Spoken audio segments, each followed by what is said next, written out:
तो भाई वर्ण व्यवस्था ही असल में ब्राह्मण धर्म है, सनातन धर्म है। ये आपको समझाएंगे आपके ही धर्म के सबसे ऊंचे पद पर बैठे शंकराचार्य। इस चैनल का उद्देश्य किसी भी जाति, धर्म, मजहब की धार्मिक भावनाएं, आस्था को आहत करना नहीं है, बल्कि हमारा उद्देश्य समाज में फैले अंधविश्वास, पाखंड, कुरीतियों, भेदभाव, छुआछूत से लोगों को आजाद कर वैज्ञानिक दृष्टिकोण को बढ़ावा देना है। हमारे संविधान का क्लोज एच हमें इस कर्तव्य पालन की आज्ञा देता है।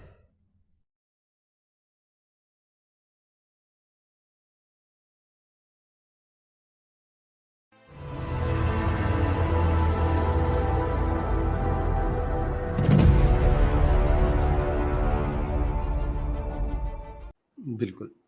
और ये जो शंकराचार्य की हम बात कर रहे हैं, इसमें थोड़ा सा मैं भी बता देता हूँ, जो मैंने गूगल से खोजा कि भाई शंकराचार्य बनने के लिए क्या क्या करना पड़ता है। भाई इन समस्त नियमों को जो धारण करने वाला सन्यासी होता है, उसको वेदांत के विद्वानों के साथ शास्त्रार्थ करना पड़ता है। और ये जो शास्त्रार्थ करने वाला जो सन्यासी है, वो ब्राह्मण होना चाहिए। पात्रता का जो सबसे पहला नियम है वो ब्राह्मण होना चाहिए। उसको सन्यासी दंड धारण करने वाला होना चाहिए। सन्यासी का वाग्मी होना आवश्यक है, यानी वो चारों वेद और 6 वेदांगों का वो परम विद्वान हो और शास्त्रार्थ में निपुण हो। इसके बाद सनातन धर्म के 13 अखाड़ों के प्रमुख आचार्य, महामंडलेश्वर और संतों की सभा शंकराचार्य के नाम पर सहमति जताती है, वोटिंग होती है, जिस पर काशी विद्वत परिषद की मोहर लगाई जाती है। इस प्रकार सन्यासी शंकराचार्य बन जाता है। इसके बाद शंकराचार्य 10 नामी संप्रदाय में से किसी एक संप्रदाय की पद्धति की साधना करता है। तो ये होता है भाई। ऐसे नहीं कोई उठा के YouTube चैनल पे कोई वो जैसे आरपी जी ने कहा कि नारंगी कपड़े पहन के कुछ भी बोल दे कि जातिवाद नहीं है, वर्ण व्यवस्था जन्म से नहीं कर्म से है। हम तो नहीं मानते वर्ण व्यवस्था। तो वर्ण system is nothing but choosing a profession as per your nature. कि ऊंची जाति नीची जाति was never ever part of our culture. तो जो लोग ऐसा कर रहे हैं, ये उनके खुद के नैरो माइंडेड आइडियाज हैं which have got absolutely no connection with Sanatan Dharma, absolutely no connection with the holy scriptures. आपकी औकात बता रहा हूं सर, बुरा नहीं मानना सर। तो भाई वर्ण व्यवस्था ही असल में ब्राह्मण धर्म है, सनातन धर्म है। ये आपको समझाएंगे आपके ही धर्म के सबसे ऊंचे पद पर बैठे शंकराचार्य।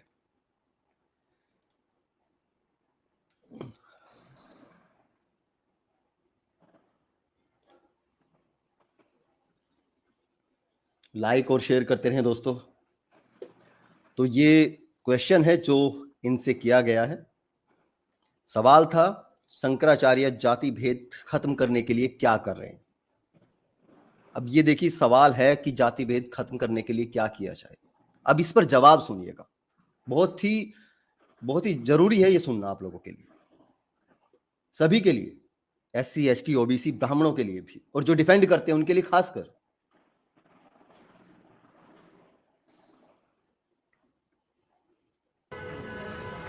आंख जन्म से आंख है। अर्पित जी, क्या आवाज पहुंच रही है? हाँ जी, आ रही है जी, आ रही है। ओके। या नहीं, उत्तर दे दो प्रेम से। आंख जन्म से आंख है या नहीं? कान जन्म से कान है या नहीं? नाक जन्म से नाक है या नहीं? और ये जन्म से, तो जन्म से जब आंख है तो उसका काम स्वाभाविक देखना होगा या नहीं? जन्म से नाक है तो सूंघना उसका काम होगा या नहीं? जन्म से कान है तो सूंघना उसका काम होगा या नहीं?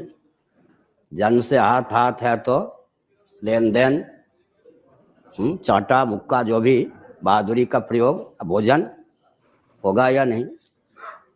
जन्म से पाँव है या नहीं? जाति मिटा दोगे तो शरीर की क्या स्थिति होगी बताओ। ये देखिए, जाति भेद पर सवाल किया गया और शंकराचार्य कह रहे हैं अगर जाति मिटा दी तो शरीर ही नहीं रहेगा। जाति से ही ये अपने आप को मानते हैं कि जो भी है, हमें ब्राह्मण क्षत्रिय वैश्य शूद्र जो भी हैं, हम जाति की वजह से हैं और यही हमारा अस्तित्व है।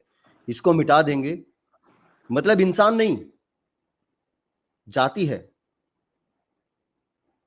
हम तो धर्म की बात कर रहे थे, यहाँ पे इंसानियत को ही पीछे छोड़ दिया इन्होंने। जी स्वामी जी। जी, अगर आप देखा जाए तो यहाँ पर उनके कहने का भाव ये है कि जिस प्रकार शरीर में विभिन्न अंग होते हैं और उनके काम जन्म से ही निर्धारित होते हैं, उसी प्रकार समाज रूपी अंग जो है, समाज रूपी जो शरीर है या ईश्वर का जो शरीर है, उसमें ब्राह्मणो अश्मुखमासित बाहु राजन्य कृथा रूढ़ तद्यद्विष्या पदाभ्याम शूद्रो अजायत। अर्थात ब्रह्मा के मुख से या ईश्वर के मुख से ब्राह्मण पैदा हुआ, क्षत्रिय बाहों से पैदा हुआ, बनिया जांग से पैदा हुआ, सुनार से लेकर चमार तक, काया से लेकर कार तक, भगवान के जूते या पैर से पैदा हुआ है। तो अलग अलग अंगों से 4 वर्ण की उत्पत्ति हुई है। जिस प्रकार मुख का काम अलग होता है और बाहों का काम अलग होता है, पेट का काम अलग होता है, पैर का काम अलग होता है, वो आपस में परिवर्तन नहीं होता, उनका कार्य का परिवर्तन नहीं होता, उनके बीच में समन्वय होना चाहिए। इसको समरसता कहा जाता है। अगर सब लोग ये कहेंगे कि साहब मुख पैर हो जाए, पैर बाहु हो जाए और बाहु जंगा हो जाए, तो ये संभव नहीं है। तो ब्राह्मण धर्म का मूलाधार ये है कि जो जिस कुल में, जिस वंश में, जिस परंपरा में पैदा हुआ है, उसे वही कार्य करना है। और वो इसलिए नहीं करना है कि वास्तव में उसको पिछले जन्मों के कर्मों के हिसाब से ब्राह्मण कुल, क्षत्रिय कुल, वैश्य कुल और शूद्र कुल प्राप्त हुआ है। अगर आप चाहें तो ये शंकराचार्य जी अपनी तरफ से नहीं कह रहे हैं, ये शास्त्रों और वेदों के आधार पर कह रहे हैं। मैंने एक स्लाइड बनाई है, चाहे तो इसका अगर एक प्रमाण अपन छांदोग्य उपनिषद से ले सकते हैं। मेरा आपसे आग्रह है कि भाई उसको शेयर कर दे तो वो प्रमाणिक बात हो जाएगी। चलिए देखिए, देश और दुनिया की जनता, ये प्रमाणिकता आपको बता दे सजनों। ये उपनिषदों का भाष्य किया है सुरेंद्र कुमार शर्मा अज्ञात जी ने, और उन्होंने ये लिखा है ये देखिए आप,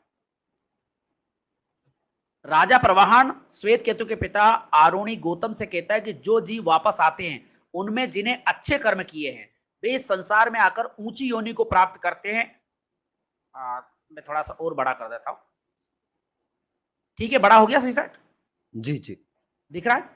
हाँ जी। राजा प्रवाहन श्वेत केतु के पिता आरुणी गौतम से कहता है कि जो जीव वापस आते हैं, यानी पुनर्जन्म के हिसाब से, उनमें जिन्होंने अच्छे कर्म किए हैं वे संसार में आकर ऊंची योनि को प्राप्त करते हैं, और वे ब्राह्मण योनि, क्षत्रिय योनि, वैश्य योनि को प्राप्त करते हैं, अर्थात ऊंची जातियों में जन्म लेते हैं। और जिनके पिछले कर्म अशुभ होते हैं वे निंदनीय व नीच योनियों को प्राप्त करते हैं। वे कुत्ते की योनि, सुअर की योनि अथवा चांडाल योनि यानी अछूत को प्राप्त होते हैं। तद्याहे रमणीय चरणा अभ्यासोहा याते रमणीयाम योनिमापद्य येरन् ब्राह्मण योनिम वा क्षत्रिय योनिम वा वैश्य योनिम पाथ या हे कपूय चरणा अभ्यासो हा याते कपूयाम योनिमापद्येरन् स्वायोनिम वा शूकर योनिम वा चांडाल योनिम वा। छांदोग्य उपनिषद 5/10/7 स्पष्ट है कि ये जो शंकराचार्य का जो बयान है वो उनकी तरफ से नहीं है, ये वेद शास्त्रों की तरफ से है। और ये जो ब्राह्मणवादी जो लोग आज ये कहते हैं कि साहब जाति जन्म से नहीं होती, कर्म से नहीं होता है, ऐसा ही होता है, ये शंकराचार्य ने उन पाखंडियों को डिबंग कर दिया और मूल शास्त्र यही कहता है। जी जी।